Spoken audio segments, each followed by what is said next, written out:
Chapter 5, Kings and Prophets.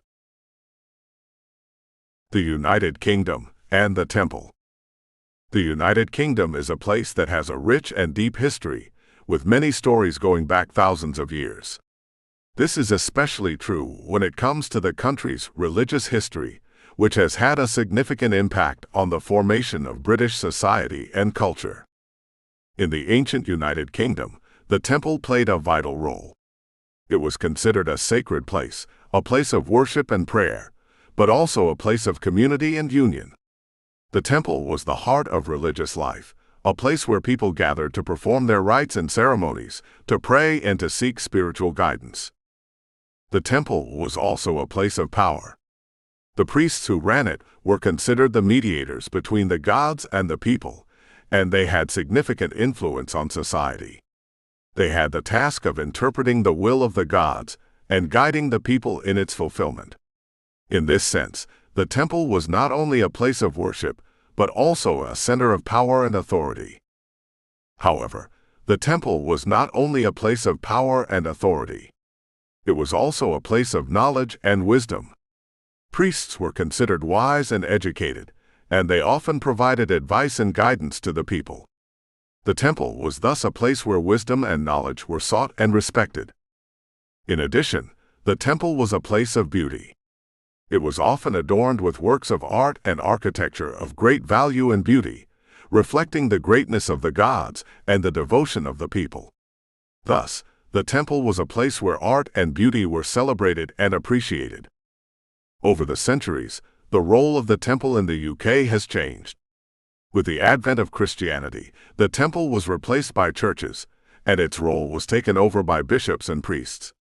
However, the importance of the temple in the religious history of the United Kingdom cannot be underestimated. The temple has left an indelible mark on British culture and society. It has influenced religious beliefs and practices, politics and society, art and culture. Although the temple no longer exists in the UK, its spirit and impact live on. In this sense, the temple is a symbol of the ancient United Kingdom, a reminder of the past that continues to influence the present. The temple reminds us of the importance of religion, community, power, wisdom, and beauty in the formation of society and culture. It reminds us that despite the many transformations and changes over the centuries, these have remained constant in the history of the United Kingdom. The division of the kingdom. Throughout human history, the idea of a divided kingdom has always aroused a sense of disquiet and uncertainty. However, in the context of spirituality and faith, this division can be seen as a necessary pathway to a greater understanding of the divine. In this section, we will explore how kingdom division can be seen as an opportunity to explore the multiplicity of God's face. It is important to note that kingdom division does not necessarily imply conflict or a power struggle. Rather, it can be seen as a sign of spiritual maturation and growth. Division can be a means of understanding that God is not a single entity, but rather a presence that can be perceived in different ways, depending on personal perspective. In the biblical context, the division of the kingdom of Israel represents a significant turning point. This division led to the formation of two separate kingdoms, Israel and Judah, each with its own religious and cultural identity. This division allowed the different tribes to express their faith in God in unique and personal ways. This division should not be seen as a sign of weakness or failure, but as an opportunity for greater understanding and appreciation of the diversity of faith. Kingdom division can be seen as a way to explore the different facets of God's face, allowing each of us to see God in a way that resonates with our personal experience and spiritual understanding. In the division, we can see the multiplicity of God's face. We can see His mercy and His love, His justice and His truth. We can see His presence in every aspect of our lives, in joys and challenges, in times of peace and times of conflict. Kingdom division is not an end in itself, but a means to a greater understanding of the divine. Through division, we can see that God is not a distant and inaccessible entity, but a living and active presence in our daily lives. The kingdom division challenges us to look beyond our preconceptions and open our minds to the possibility of a deeper and richer understanding of the divine. It invites us to recognize the diversity of faith and to celebrate the multiplicity of God's face. Ultimately, the division of the kingdom is an invitation to explore the depth and complexity of God's face. It is an invitation to recognize that God is not a monolithic entity, but a presence that can be perceived and understood in different ways, depending on our personal perspective and spiritual experience. The prophets and prophecies. In human history, the figure of the prophet has always occupied a prominent place. The prophet is one who, by nature, communicates the divine message to humans, interpreting God's will and announcing future events.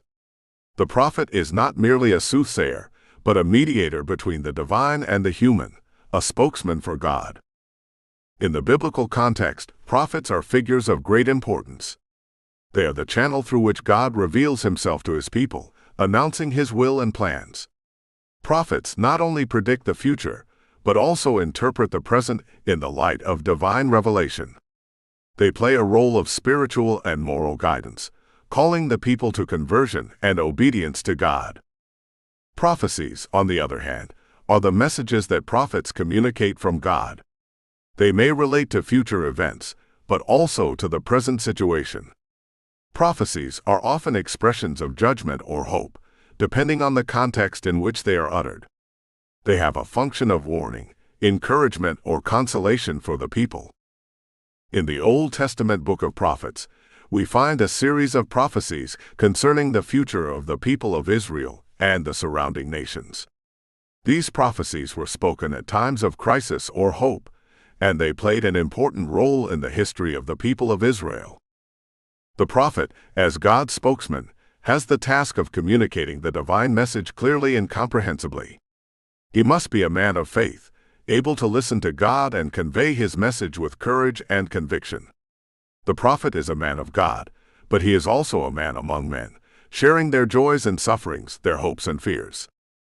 Prophecies, then, are not mere predictions of the future, but are messages from God to his people. They are words of judgment and hope, condemnation and consolation. Prophecies are an instrument through which God speaks to his people, guides and corrects them, comforts and encourages them. In interpreting prophecies, it is important to consider the context in which they were uttered and their purpose. Prophecies are not enigmas to be deciphered, but messages from God for his people. They require an attitude of listening and acceptance, humility and faith. In summary, prophets and prophecies are a fundamental aspect of divine revelation. Through them, God makes himself known to his people, guides and corrects them, comforts and encourages them. Prophets and prophecies are therefore a gift from God to his people, a sign of his presence and love. The exile and the return. After passing through darkness and suffering, the individual is faced with a new phase in his spiritual journey, exile and return. This stage represents a time of reflection and introspection, during which the individual is called to confront his or her loneliness and seek a way of reconciliation with God. Exile symbolizes detachment from the ordinary, the abandonment of the certainties and comforts of daily life. It is a period of trial and purification, during which the individual is called to come to terms with his or her fears and doubts. In this sense, exile can be seen as an opportunity for growth and transformation, a chance to rediscover one's potential and to reconnect with God. Return, on the other hand, represents the end of exile and the beginning of a new phase of the spiritual journey. It is a time of renewal and rebirth, during which the individual is called to reconcile with God and with himself. The return is thus a time of reconciliation and acceptance, an opportunity to let go of the past and to project into the future with renewed confidence and hope. However, coming back is not a simple or immediate process. It requires time, patience, and perseverance. The individual must learn to forgive himself and forgive others, to let go of his own fears and doubts, to give up his own expectations and accept reality for what it is. Only in this way, in fact, will it be possible to find inner peace and re-establish an authentic relationship with God. In the course of this journey, the individual can enlist the help of various spiritual resources. Prayer, for example, can be a valuable tool for reflection and introspection, a means of expressing one's feelings and seeking comfort and guidance. Similarly, meditation can help promote a sense of calm and serenity, foster acceptance of self and others, and develop greater awareness of the present. Ultimately, exile and return represent a key stage in the individual's spiritual journey. Through this process, the individual has the opportunity to confront his or her loneliness, reflect on his or her past, and prepare for the future. It is an opportunity to rediscover one's potential and to reconnect with God, to be renewed and reborn.